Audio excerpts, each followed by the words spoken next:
Numerical analysis ఈ పేపర్లో ఉండేటువంటి సిలబస్ ఏంటి అనేటువంటిది నేను మీకు ఎక్స్ప్లెయిన్ చేస్తాను. యాక్చువల్గా మ్యాథమెటిక్స్ క్లస్టర్లో ఈ అడ్వాన్స్డ్ న్యూమరికల్ అనాలిసిస్ అనేటువంటి పేపర్ ఎలెక్టివ్ పేపర్ 8B1 అనమాట. Okay, elective paper 8B1. ఇప్పుడు ఇందులో సిలబస్ ఎలా ఉంటుంది, వాటిలో సిలబస్ ఏంటనేటువంటిది వీడియోలో మనం చూద్దాం. అడ్వాన్స్డ్ న్యూమరికల్ అనాలిసిస్ పేపర్కి వచ్చేసరికి okay, the syllabus of this paper divided as 5 units. Each unit will have equal priority in marks. Each unit have 15 marks weightage in final exam. అంటే ఈ అడ్వాన్స్డ్ న్యూమరికల్ అనాలిసిస్లోని సిలబస్ మొత్తం 5 యూనిట్లుగా divide చేయబడి ఉంటుంది. Unit 1, unit 2, unit 3, unit 4, unit 5. ప్రతి unit నుంచి కూడా final ఎగ్జామ్లో మీకు 15 మార్క్స్ అనేటువంటి ఇవ్వడం జరుగుతుంది. ఓకే, నెక్స్ట్ యూనిట్ వైజ్గా సిలబస్ అనేటువంటిది ఎలా ఉంటుందో ఒకసారి చూద్దాం. అయితే యూనిట్ వైజ్గా సిలబస్ చూసే ముందు ఈ అడ్వాన్స్డ్ న్యూమరికల్ అనాలిసిస్ పేపర్ కానీ లేదా common paper numerical analysis paper కానీ మీరు నేర్చుకోవాలి అంటే ఖచ్చితంగా సైంటిఫిక్ క్యాలిక్యులేటర్ అనేటువంటిది అవసరం. ఓకే, సైంటిఫిక్ క్యాలిక్యులేటర్ అనేటువంటిది ఖచ్చితంగా మీరు కొనాలి. మీ దగ్గర ఉంటే ఓకే, లేకపోయినట్టయితే మీరు ముందు సైంటిఫిక్ క్యాలిక్యులేటర్ని కొనుక్కోవాలి. అది కూడా మంచి మోడల్ FX100 అని చెప్పేసి ఉంటుంది. క్యాషియోలో ఒరిజినల్ కొనుక్కోండి. క్యాషియోలో మళ్ళీ డూప్లికేట్ కూడా ఉంటాయి సేమ్ మోడల్స్. అలా కాకుండా ఇంటిగ్రేషన్ ఫంక్షన్స్ అన్నీ వర్క్ అయ్యే విధంగా మీరు ఉండేటువంటి ఒక మంచి క్యాలిక్యులేటర్ అనేటువంటిది కొనుక్కోవాలి. ఎందుకంటే వితౌట్ క్యాలిక్యులేటర్ ఈ పేపర్ మీరు చెయ్యలేరు. ఎగ్జామ్ అప్పుడు మీరు అనుకుంటారు ఎవరిదో ఫ్రెండ్ది ఏదో ఒకటి క్యాలిక్యులేటర్ తీసుకొచ్చేసి ఆ 3 గంటల ఎగ్జామ్ రాసేద్దాం. అలాగ అవ్వదండి. ఎందుకంటే క్యాలిక్యులేటర్ ఫస్ట్ నుంచి ఏ మోడల్ క్యాలిక్యులేటర్తో అయితే ప్రాక్టీస్ చేస్తారో అదే మోడల్ క్యాలిక్యులేటర్ మీరు ఎగ్జామ్లో యూజ్ చేస్తే ఫాస్ట్గా చేయగలరు. అందులో ఫంక్షన్స్ ఏమీ తెలియకుండా ఆ రోజు ఎక్కడి నుంచో తెచ్చేసి వాడేద్దాం అనుకున్నట్టే మాత్రం ఖచ్చితంగా మీకు మార్క్స్ రావు. మీరు సరిగ్గా చేసినట్టయితే 75 out of 75 వస్తాయి. క్యాలిక్యులేటర్ ఆపరేట్ చేయడం రాకపోయినట్టయితే 50% ఆఫ్ ది మార్క్స్ మీకు ఇందులో పోయే ఛాన్స్ ఉంటుంది. సో అందుకని ఒక మంచి క్యాలిక్యులేటర్ ఫస్ట్ మీరు కొనుక్కోండి. Okay, next unit wise syllabus చూద్దాం. ఇందులో యూనిట్ 1లో కర్వ్ ఫిట్టింగ్. ఓకే, యూనిట్ 1 మొత్తం దేని గురించి డీల్ చేస్తామండి? కర్వ్ ఫిట్టింగ్ అంటే దట్ మీన్స్ ఒక గ్రాఫ్ మీద పాయింట్స్ ఉంటాయి కదా, సపోజ్ ఆ పాయింట్స్ని రిప్రజెంట్ చేసేటువంటి డేటాతో ఒక ఫంక్షన్ తయారు చేయడాన్ని మనం ఏమని చెప్తామంటే కర్వ్ ఫిట్టింగ్ అని చెప్తాము. అయితే ఇటువంటి ఫంక్షన్స్ని తయారు చేయడానికి మనం ఏ టెక్నిక్స్ని ఈ యూనిట్లో యూజ్ చేస్తాం? లీస్ట్ స్క్వేర్ కర్వ్ ఫిట్టింగ్ ప్రొసీజర్స్ని ఉపయోగిస్తాము. Okay, least square curve fitting ప్రొసీజర్స్ని ఉపయోగించి మనం ఎటువంటి కర్వ్స్ని ఫైండ్ అవుట్ చేస్తామండి? Okay, first one fitting a straight line. దాన్నే మనం ఏమని చెప్తాం? లీనియర్ కర్వ్ ఫిట్టింగ్ అని చెప్తాము. Straight line or linear curve fitting. Next one ఏంటంటే నాన్ లీనియర్ కర్వ్ ఫిట్టింగ్. మళ్ళీ నాన్ లీనియర్ కర్వ్ ఫిట్టింగ్లో మీకు డిఫరెంట్ టైప్స్ ఉంటాయి. ఏంటి? Exponential curve fitting and power functions and ఇటువంటి టైప్ ఆఫ్ అన్నీ కూడా నాన్ లీనియర్ కర్వ్ ఫిట్టింగ్లో ఉంటాయి. అండ్ థర్డ్ వన్ ఏంటంటే curve fitting by some of exponential. మొత్తం ఇక్కడ మీరు కర్వ్ ఫిట్టింగ్ గురించి నేర్చుకుంటారు. ఈ కర్వ్ ఫిట్టింగ్ అనేటువంటిది ఏ ప్రొసీజర్స్లో చేస్తాం?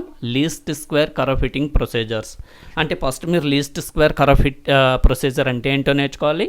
ఆ లీస్ట్ స్క్వేర్ ప్రొసీజర్ను ఉపయోగించి ఓకే స్ట్రైట్ లైన్ ఫిట్ చేయడం లేదా లీనియర్ కర్వ్, దాన్నే మనం ఏమని చెప్తాం? స్ట్రైట్ లైన్నే లీనియర్ కర్వ్ అని చెప్తాము.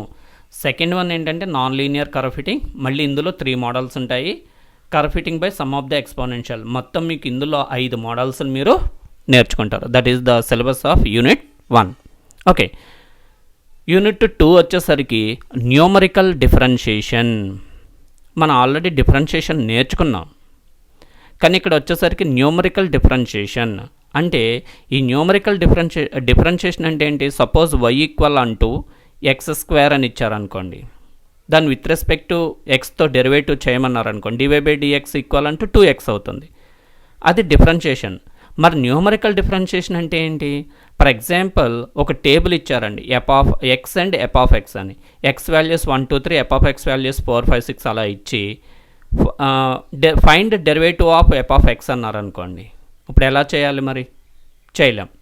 సో అంటే టేబుల్ డేటా ఇచ్చి, ఒక ఫంక్షన్ యొక్క టేబులేటెడ్ డేటా ఇచ్చి దానికి సంబంధించి డెరివేటివ్ని ఫైండ్ అవుట్ చేయండి అంటే అప్పుడు మనం ఏం ఉపయోగిస్తామంటే న్యూమరికల్ డిఫరెన్షియేషన్ ఉపయోగిస్తాము. ఈ న్యూమరికల్ డిఫరెన్షియేషన్ మెథడ్స్ ఉంటాయి అన్నమాట. జనరల్గా ఈ మెథడ్స్ దేనికి ఉపయోగిస్తాము? ఇవన్నీ కూడా మనం కంప్యూటర్స్లో ప్రోగ్రామ్ రాయడానికి ఉపయోగిస్తాము. కంప్యూటర్కి డిఫరెన్షియేషన్ చేయడం రాదు, బట్ డేటా ఇస్తే అది డిఫరెన్షియేషన్ ఎలా చేయాలనేటువంటిది ఈ మెథడ్స్లో మనం ప్రోగ్రామ్ అనేటువంటిది రాస్తాము. That is the numerical differentiation. ఏంటి న్యూమరికల్ డిఫరెన్షియేషన్ అనేటువంటి the differentiation which is done by the tabulated value of the function యొక్క టేబులేటెడ్ డేటా ఇస్తే దాని నుంచి డిఫరెన్షియేషన్ ఫైండ్ అవుట్ చేసే ప్రొసీజర్ని మనం ఏమని చెప్తాం? న్యూమరికల్ డిఫరెన్షియేషన్ అంటాం. సో ఇందులో మనం ఏమేమి మెథడ్స్ ఉపయోగిస్తాం? న్యూటన్స్ ఫార్వర్డ్ డిఫరెన్స్ ఫార్ములా, అంటే డెరివేటివ్స్ని న్యూటన్ ఫార్వర్డ్ డిఫరెన్స్ ఫార్ములా ద్వారా ఫైండ్ అవుట్ చేయటం, న్యూటన్ బ్యాక్వర్డ్ డిఫరెన్స్ ఫార్ములా ద్వారా ఫైండ్ అవుట్ చేయటం, స్టెల్లింగ్స్ ఇంటర్పోలేషన్ ఫార్ములా ద్వారా ఫైండ్ అవుట్ చేయటం, న్యూటన్ డివైడెడ్ డిఫరెన్స్ ఫార్ములా ద్వారా ఫైండ్ అవుట్ చేయడం. ఇవన్నీ కూడా డిఫరెన్షియేషన్ ఫైండ్ అవుట్ చేయడము. అండ్ అది కాకుండా మళ్ళీ ఇంకేంటి? The maximum and minimum values of the tabulated function. ఒక టేబులేటెడ్ ఫంక్షన్ ఇస్తే దాంట్లోని మ్యాక్సిమం వాల్యూ అండ్ మినిమం వాల్యూస్ని, ఆ టేబులేటెడ్ ఫంక్షన్ ఏదైతే ఉంటుందో దానికి మ్యాక్సిమం అండ్ మినిమం వాల్యూస్ని ఫైండ్ అవుట్ చేయడం. సో అంటే ఇక్కడ ఏంటి? ఒక టేబులేటెడ్ డేటా ఇచ్చి ఎఫ్ ఆఫ్ ఎక్స్ వాల్యూస్ ఇచ్చి ఎఫ్ ఆఫ్ ఎక్స్కి డెరివేటివ్ ఫైండ్ అవుట్ చేయడాన్ని న్యూమరికల్ డిఫరెన్షియేషన్ అంటాము. దీనికోసం మనం ఏమేమి మెథడ్స్ ఉపయోగిస్తాం? న్యూటన్ ఫార్వర్డ్ డిఫరెన్స్ ఫార్ములా, అంటే మీరు ఆల్రెడీ కామన్ పేపర్లో Newton forward interpolation, Newton backward interpolation, Stirling's formula ఇవన్నీ నేర్చుకుంటారు. వాటిని ఇక్కడ మనం ఏంటంటే డిఫరెన్షియేషన్ కోసం ఉపయోగించుకుంటాం అనమాట. ఓకే, టోటల్గా ఇక్కడ ఎన్ని మెథడ్స్ ఉన్నాయి? న్యూటన్ ఫార్వర్డ్ డిఫరెన్స్ ఫార్ములా మీద డెరివేటివ్ చేయడం, బ్యాక్వర్డ్ మీద డెరివేటివ్ చేయడం, స్టెల్లింగ్స్ మీద డెరివేటివ్ చేయడం, న్యూటన్ డివైడెడ్ డిఫరెన్స్ ఫార్ములా మీద డెరివేటివ్ చేయడం. ఇవి కాకుండా మ్యాక్సిమం అండ్ మినిమం వాల్యూస్ని ఫైండ్ అవుట్ చేయడం టేబులేటెడ్ ఫంక్షన్కి. That is the syllabus of unit 2. Okay, unit 3కి వచ్చేసరికి ఏం నేర్చుకుంటాం? Numerical integration. అంటే for example integral x² find out చేయమంటే మనం ఫైండ్ అవుట్ చేస్తాం. అలా కాకుండా ఎఫ్ ఆఫ్ ఎక్స్ అనేటువంటి ఒక టేబులేటెడ్ డేటా ఇచ్చి find integral F of X అన్నాడు అనుకోండి, 0 to 1 అంటే మనం ఫైండ్ అవుట్ చేయలేం. ఓకే, టేబులేటెడ్ వాల్యూ అక్కడ ఫంక్షన్ ఉండదు కనుక. ఫంక్షన్ లేనప్పుడు కూడా మనం ఇంటిగ్రేషన్ ఫైండ్ అవుట్ చేయగలం. దానికి ఉపయోగించే పద్ధతుల్ని మనం ఏమని చెప్తాం? Numerical integration. సో ఈ న్యూమరికల్ ఇంటిగ్రేషన్ అనేటువంటి యూనిట్లో మనం ఏమేమి నేర్చుకుంటామండి? ఇక్కడ జనరల్ క్వాడ్రేచర్ ఫార్ములా డెరివేషన్, అంటే మొత్తం ఈ ఆల్ న్యూమరికల్ ఇంటిగ్రేషన్స్కి ఉపయోగపడేటువంటి జనరల్ క్వాడ్రేచర్ ఫార్ములాని మనం డెరైవ్ చేస్తాము. నెక్స్ట్ ఏంటంటే trapezoidal rule. Okay, numerical integration find out చేయడానికి ట్రెపిజాయిడల్ రూల్. నెక్స్ట్ ఏంటంటే Simpson 1/3 rule and Simpson 3/8 rule and Weddle's rule and Euler Maclaurin summation formula, the Euler transformation. మొత్తం ఇక్కడ ఎన్ని models చూస్తామండి? సో ఫస్ట్ ఏంటి? జనరల్ క్వాడ్రేచర్ ఫార్ములాని derivation చేయడం, దాన్ని ఉపయోగించుకుని trapezoidal rule and Simpson 1/3 rule, Simpson 3/8 rule, Weddle's రూల్ని డెరైవ్ చేయడం, వాటి యొక్క అప్లికేషన్స్. అవి కాకుండా Euler Maclaurin summation formula and Euler transformation. మొత్తం ఇక్కడ 1 2 3 4 5 6 మోడల్స్ ఉంటాయండి మీకు ఈ న్యూమరికల్ ఇంటిగ్రేషన్లో. అంటే దట్ మీన్స్ ఇక్కడ curve fitting, numerical differentiation, numerical integration అనమాట. ఓకే, నెక్స్ట్ యూనిట్లో సిలబస్ వచ్చేసరికి మీకు ఏంటండి? Solution of simultaneous linear system of equations. Already మనం లీనియర్ ఆల్జెబ్రాలో చేసాం లీనియర్ సిస్టమ్ ఆఫ్ ఈక్వేషన్స్ అని. అలాగే ఇక్కడ కూడా లీనియర్ సిస్టమ్ ఆఫ్ ఈక్వేషన్స్ ఉంటాయి. వాటికి సొల్యూషన్ ఫైండ్ అవుట్ చేయడం మళ్ళీ ఇక్కడ నేర్చుకుంటాము. అక్కడ పద్ధతులు వేరు, ఇక్కడ మళ్ళీ మనం ఏం చేస్తామండి? న్యూమరికల్ డిఫరెన్షియేషన్ మెథడ్స్ యొక్క system of linear system of ఈక్వేషన్స్కి సొల్యూషన్ ఎలా ఫైండ్ అవుట్ చేయాలనేటువంటి దానికి కొన్ని మెథడ్స్ ఉన్నాయి. అందులో డైరెక్ట్ మెథడ్స్ అని చెప్తాము, ఇటరేటివ్ మెథడ్స్ అని చెప్తాము. ఓకే, ఈ డైరెక్ట్ మెథడ్స్ ఏంటండి? Matrix inversion method and Gaussian elimination method లేదా గాస్ ఎలిమినేషన్ మెథడ్ అని చెప్తాం. Gauss Jordan method, solution of tridiagonal systems factorization method. Okay, linear system of ఈక్వేషన్స్కి సొల్యూషన్ ఫైండ్ అవుట్ చేయడానికి direct మెథడ్స్ని మనం ఏమో ఉపయోగిస్తామండి. Matrix inversion method, Gaussian elimination method, Gauss Jordan method, solution of tridiagonal systems and factorization methods అన్నమాట. Okay, next iterative methods ఏంటండి అంటే Jacobi's method, Gauss Seidel method. ఈ రెండు మెథడ్స్ని మనం ఏమని చెప్తామండి, ఇటరేటివ్ మెథడ్స్ అని చెప్తాం. And matrix inversion method, Gauss elimination method, Gauss Jordan method, solution of tridiagonal systems, factorization methods. ఈ మెథడ్స్ని మనం ఏమని చెప్తాం అంటే డైరెక్ట్ మెథడ్స్ అని చెప్తాము. ఓకే, యూనిట్ 4లో మనం లీనియర్ సిస్టమ్ ఆఫ్ ఈక్వేషన్స్కి సొల్యూషన్ ఫైండ్ అవుట్ చేయడం నేర్చుకుంటాం. ఈ సొల్యూషన్ ఫైండ్ అవుట్ చేయడానికి మనకి ఏం మెథడ్స్ ఉన్నాయి, డైరెక్ట్ మెథడ్స్ ఉన్నాయి, ఇటరేటివ్ మెథడ్స్ ఉన్నాయి. ఈ డైరెక్ట్ మెథడ్స్లో ఏమేమి మెథడ్స్ చూస్తాం, matrix inversion method, Gauss elimination method, Gauss Jordan method, solution of tridiagonal systems, factorization method. And iterative మెథడ్స్లో ఏం చూస్తాం, Jacobi's method, Gauss Seidel method అనేటువంటిది మనం చూస్తాము. ఓకే, ఈ డైరెక్ట్ మెథడ్స్ని చేయడానికి మనకి క్యాలిక్యులేటర్ అవసరం ఉండదు. ఓకే, డైరెక్ట్ మెథడ్స్ని చేయడానికి మనం క్యాలిక్యులేటర్నేమి ఉపయోగించిన అవసరం లేదు. బట్ ఇండైరెక్ట్ మెథడ్స్ అంటే దట్ మీన్స్ ఇటరేటివ్ మెథడ్స్ని చేయడానికి మాత్రం కంపల్సరీ క్యాలిక్యులేటర్ అవసరం అవుతుంది. Okay, next unit 5. యూనిట్ 5 చూడండి, numerical solution of ordinary differential equations. అంటే ఆర్డినరీ డిఫరెన్షియల్ ఈక్వేషన్స్ కనుక ఇచ్చినట్టయితే దానికి సొల్యూషన్ ఫైండ్ అవుట్ చేయడం ఎలా అంటే, ఫర్ ఎగ్జాంపుల్ dy/dx ఈక్వల్ అంటే x² అని ఇచ్చాడు. దానికి సొల్యూషన్ ఏమవుతుందండి, y ఈక్వల్ అంటూ x²/2 + c అవుతుంది దానికి సొల్యూషన్. అలా కాకుండా టేబులేటెడ్ డేటా ఇచ్చాడు అనుకోండి, దానికి మనం సొల్యూషన్ అంటే డిఫరెన్షియల్ ఈక్వేషన్కి సొల్యూషన్ ఫైండ్ అవుట్ చేయడానికి కొన్ని మెథడ్స్ ఉన్నాయి.